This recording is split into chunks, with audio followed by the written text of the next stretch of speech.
Que la paix soit sur vous. Salutations fraternelles aux autorités azéries, au groupe d'initiative de Bakou, qui a eu l'intelligence, la pertinence de pouvoir organiser, de savoir organiser cet événement contre le néocolonialisme, en particulier le néocolonialisme français. Je ne peux continuer évidemment cette introduction sans saluer mes frères et sœurs venus du continent africain, chacun en fonction de leur délégation. J'attends peut-être, il y a encore du bruit, pour que nous puissions bien nous entendre. Je les salue parce que je sais à quel point il est difficile parfois d'être sur le continent et de devoir faire des millions de kilomètres pour parler de nos causes, alors que parfois nous aimerions être dans nos propres pays pour régler nos problèmes par nous-mêmes, parce que c'est la vocation de l'autodétermination et de la décolonisation, c'est d'être dans une démarche de souveraineté et de prendre à bras le corps le combat pour l'indépendance de nos populations sur nos sols. Mais si nous sommes obligés de nous déplacer aussi loin, c'est parce que bien souvent, à l'exception de quelques pays comme les pays de l'AES, le Niger, le Mali et le Burkina, que je vous demande d'applaudir fortement s'il vous plaît, malheureusement, bon nombre d'autres pays sont, en ce qui concerne les questions relatives à la décolonisation, encore à la traîne. Beaucoup de personnes qui nous suivent en direct se demanderont comment se fait-il que les panafricanistes se retrouvent à Bakou, en Azerbaïdjan. Je comprends leur surprise, je comprends leur étonnement, et parce que des millions de gens nous suivent sur les réseaux sociaux, il est important aussi de faire de l'éducation. On ne peut pas comprendre la présence des panafricanistes à Bakou sans comprendre l'histoire récente. Du côté de l'Azerbaïdjan, évidemment, outre le fait que cet auguste pays a abrité et a dirigé le mouvement des non-alignés, ce qui pousse ce pays plus que jamais à se préoccuper des questions relatives à la décolonisation, parce que nous sommes objectifs et parce que nous sommes lucides. Nous savons aussi que l'Azerbaïdjan est profondément lassé et fatigué de l'arrogance française qui passe son temps à donner des bons points de droits de l'homme, des bons points de valeur de respect de l'être humain à tous les pays, alors que la même oligarchie française elle-même ne respecte jamais les droits de l'homme lorsque cela concerne les populations noires sur le continent ou dans la diaspora. La France, on a vu son comportement lors de la question du Haut-Karabakh, mais cette même France, lorsqu'il s'agit de l'indépendance des pays d'Afrique francophone, lorsqu'il s'agit de l'indépendance de la Guadeloupe, de la Martinique, de la Guyane, de la Nouvelle-Calédonie, de la Réunion, cette France oublie complètement la notion de droit de l'homme et de droit à l'autodétermination. Mais si l'on rentre en profondeur maintenant et que l'on se pose la question pourquoi les panafricanistes se retrouvent à Bakou, on ne peut pas saisir la dynamique présente sans se tourner vers le passé et comprendre les mécanismes du commencement. L'effondrement du mur de Berlin a changé profondément la face géopolitique du monde. L'effondrement du mur de Berlin a laissé le capitalisme se présenter comme le dogme économique, politique et sociétal absolu, connaissant par la suite, au XXe siècle, l'ultime forme de capitalisme que l'on appelle le néolibéralisme, qui lui-même s'est décomposé en deux parties de manière bicéphale, le néolibéralisme économique et sociétal.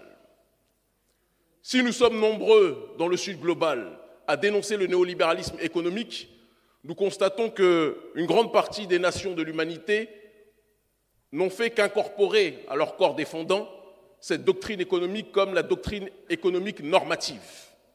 Et c'est un problème. Mais un néolibéralisme encore pire que celui-ci a émergé, s'est constitué, est devenu une religion d'État pour l'oligarchie occidentale. Et ce néolibéralisme, c'est le néolibéralisme sociétal.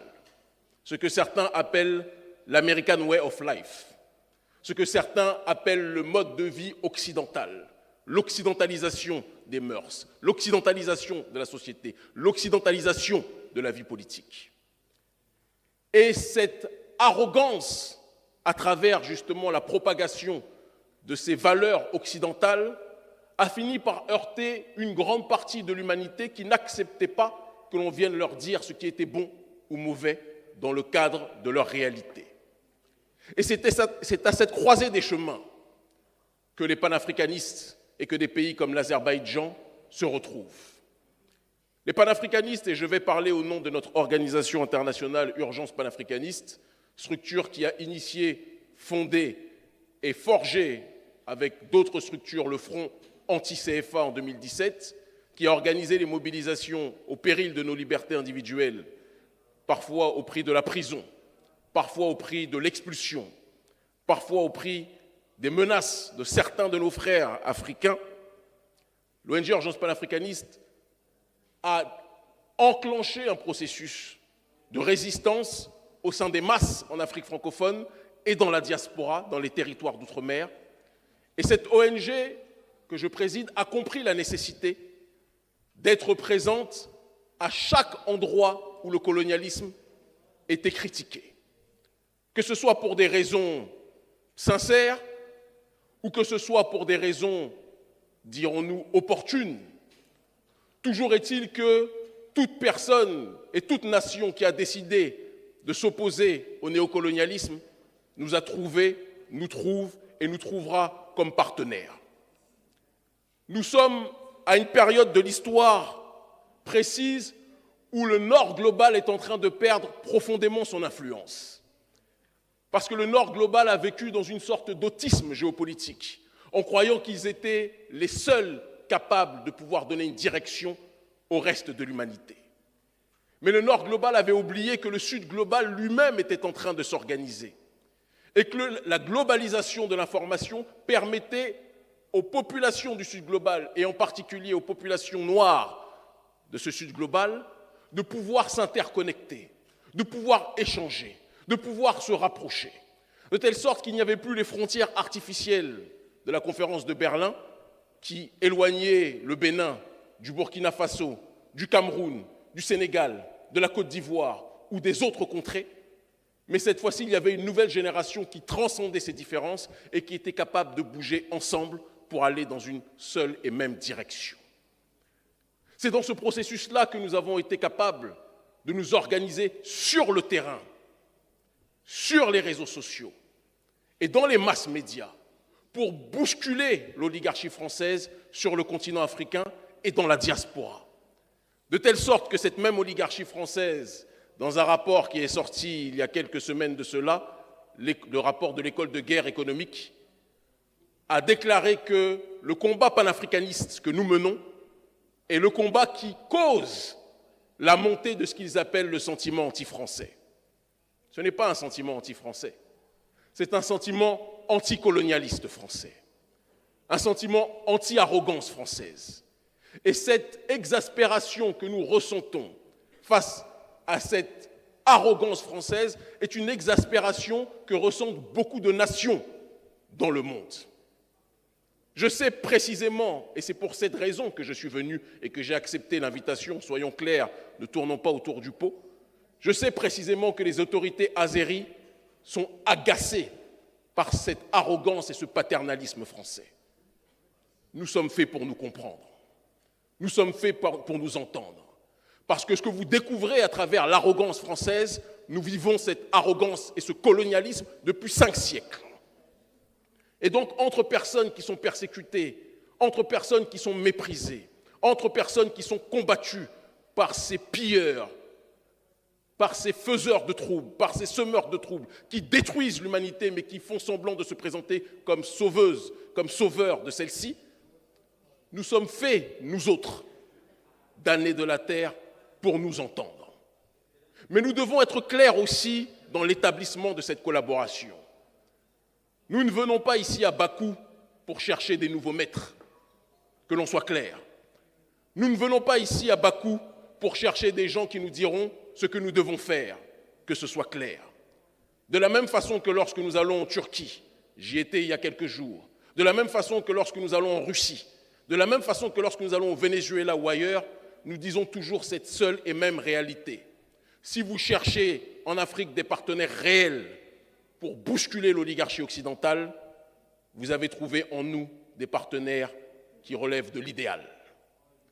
Parce que, même sans soutien, depuis des années et des années, nous menions ce combat contre ce néocolonialisme sous la forme du néocolonialisme économique, à travers la lutte contre le franc CFA, sous la forme du néocolonialisme militaire, à travers la lutte contre les bases militaires, sous la forme du néocolonialisme structurel, à travers la cooptation de dirigeants africains par l'oligarchie française.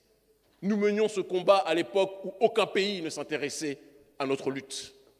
Et nous menons ce combat plus que jamais aujourd'hui, à une heure où bon nombre de pays ont compris l'importance d'accompagner la résistance africaine de fond comme de forme. Je rajoute un élément qui me paraît, à mon sens, des plus déterminants pour que nous sachions exactement où nous allons. La dynamique politique et souverainiste qui est en train d'agiter une partie de l'Afrique francophone et qui est en train d'agiter une partie des territoires d'outre-mer est une dynamique qui doit être soutenue, mais qui ne doit pas être, et j'insiste sur ce point, parce que certains pays ont fait l'erreur de penser qu'ils pouvaient agir de cette façon, qui ne doit pas être orientée, manipulée, instrumentalisée ou téléguidée. Nous devons avoir un partenariat sincère et sensé. Le groupe d'initiative de Bakou est dans une dynamique de vouloir lutter contre le néocolonialisme en fonction des raisons qui sont les siennes, et nous nous rejoignons sur ce point. Mais que Bakou et que l'Azerbaïdjan comprennent que le combat que nous le menons en priorité pour notre autodétermination. Dans le mot autodétermination, il y a la nécessité de comprendre que nous nous déterminons par nous-mêmes et que nous nous libérons par nous-mêmes. Mais comme le disait Mandela, lutter contre un adversaire oppresseur ne signifie pas refuser les alliances et les soutiens de pays et de partenaires sincères d'où qu'ils viennent. Et je pense, et c'est la raison pour laquelle nous avons fait un certain nombre de kilomètres pour venir ici, que Bakou est une place sincère pour mener ce combat contre l'impérialisme occidental, contre l'hégémonie occidentale et plus précisément contre le néocolonialisme français. Aidez-nous, soutenez-nous, et vous verrez que ceux qui donnent des leçons aux quatre coins de l'humanité vont être balayés avec une force que vous ne pouvez pas imaginer. L'Afrique est le centre de gravité de ce monde multipolaire qui est en train d'émerger. Et vous pouvez être des partenaires privilégiés si vous savez nous accompagner, si vous savez nous soutenir avec sincérité, avec stratégie et avec intelligence. Le monde de demain ne sera plus le monde de cette France arrogante, d'Emmanuel Macron et de sa mère Brigitte. Non, le monde de demain sera le monde des peuples fiers, des peuples enracinés, des peuples qui défendent leur identité, des peuples qui refusent l'hégémonie d'une sphère au détriment du reste de l'humanité. Ce sera le siècle des peuples qui ont décidé de se parler avec vérité, avec fraternité, mais qui ont décidé de ne pas se mentir sur leurs intérêts respectifs et parfois partagés. L'Afrique libre ou la mort, nous vaincrons. Azerbaïdjan partenaire, si on est dans une démarche sincère, nous avancerons. Je crois profondément en ce partenariat. Et je dis à Emmanuel Macron, votre hégémonie en Afrique et dans les territoires d'outre-mer touche à sa fin. Vos jours sont comptés. Merci infiniment.